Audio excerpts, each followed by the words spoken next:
Sejak ribuan tahun lalu, kisah tentang Anunnaki, makhluk dari langit dalam peradaban Sumeria kuno, telah menjadi misteri yang terus memancing rasa ingin tahu manusia.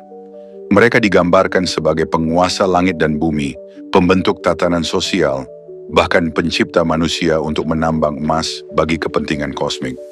Namun di balik legenda itu, banyak yang melihat simbol tersembunyi, bahwa Anunnaki bukan sekadar dewa, melainkan metafora bagi sistem kekuasaan yang mengatur dunia. Kekuatan yang mengontrol sumber daya, mencetak uang, dan membentuk arah ekonomi global. Dalam pandangan modern, warisan Anunnaki sering disamakan dengan struktur elit keuangan dunia saat ini, segelintir entitas yang memegang kendali atas bank sentral, energi, dan politik global. Seperti para dewa zaman kuno, mereka tidak selalu terlihat, tapi pengaruhnya terasa di setiap harga bahan bakar, nilai mata uang, dan kebijakan ekonomi internasional. Banyak analis berpendapat, sistem ekonomi sekarang adalah kelanjutan dari pola lama. Kerja manusia menumpuk kekayaan bagi sedikit pihak di puncak piramida.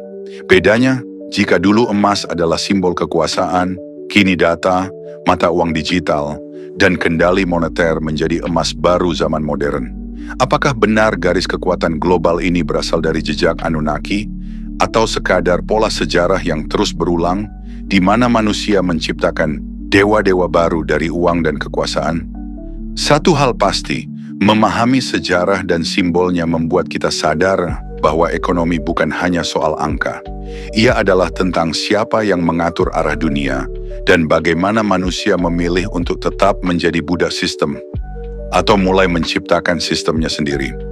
Ketika dunia modern dibangun di atas sistem keuangan terpusat, sebagian orang mulai bertanya, apakah kita sedang hidup dalam warisan lama para Anunnaki?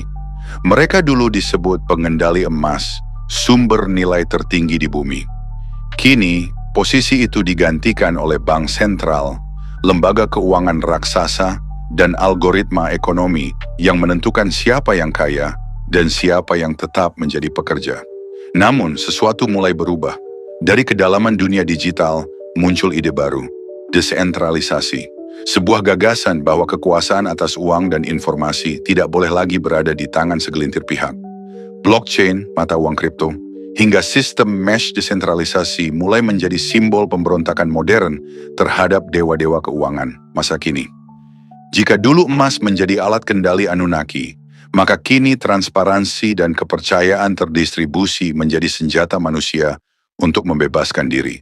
Tidak ada lagi satu pusat yang mengatur, setiap individu bisa menjadi validator, pencipta, dan pengendali nasib ekonominya sendiri.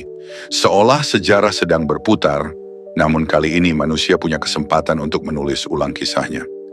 Dari peradaban Sumeria hingga jaringan digital dunia, pertarungan tetap sama antara mereka yang mengendalikan sistem dan mereka yang berjuang untuk membebaskannya.